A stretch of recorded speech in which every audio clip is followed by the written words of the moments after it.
Bonjour à tous. Alors, le décor, il n'a pas changé. J'étais à une réunion d'affaires car oui, tout le monde aspire à devenir riche, tout le monde entreprend.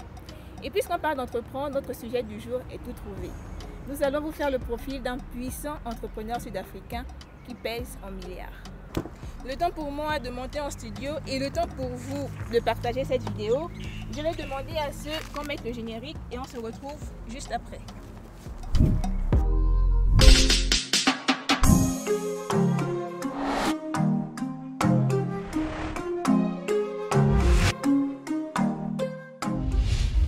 Il est l'un des hommes les plus puissants d'Afrique du Sud, il est extrêmement riche, il est à la tête d'une importante compagnie minière, il est dans le top 10 des grosses fortunes africaines. Aujourd'hui dans le détour, nous voulons faire le portrait de Patrice Motsepe, un entrepreneur à succès qui a su allier adresse et professionnalisme pour bâtir l'empire qui est sien aujourd'hui.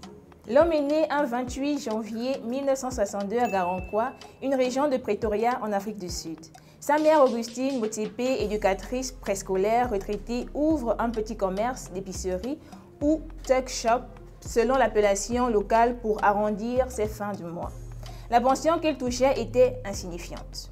C'est au travers de cette épicerie que le jeune Patrice fait ses premiers contacts avec le monde des affaires. Il est plutôt doué avec les calculs et comprend très vite le système des bénéfices et celui de la rentabilité. Dans le même temps, il poursuit ses études et obtient une licence en droit et se spécialise dans le droit des affaires. Il est plus que jamais déterminé à poursuivre son rêve de devenir un businessman.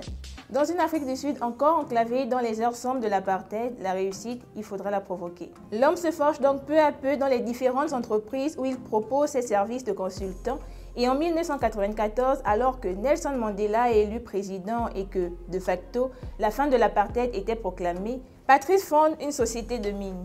Le nouveau gouvernement favorise l'entrepreneuriat noir et des fonds sont alloués pour ceux en tout cas qui décident de se lancer.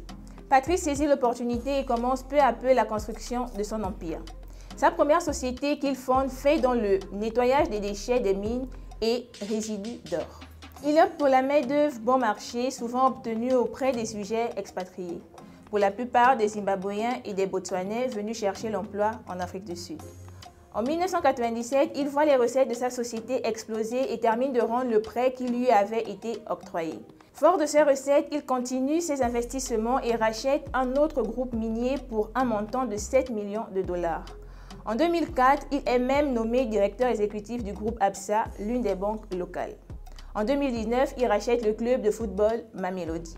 Il avait pour cela fait venir des Brésiliens en Afrique du Sud pour s'assurer que son équipe est un joga bonito.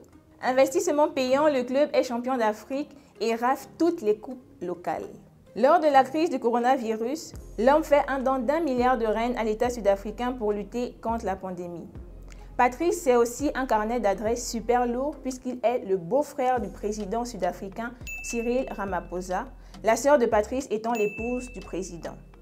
Il est l'exemple comme quoi il ne faudrait simplement pas se contenter de ses diplômes, mais encore faudrait-il forcer le destin pour rêver d'un futur plus que meilleur.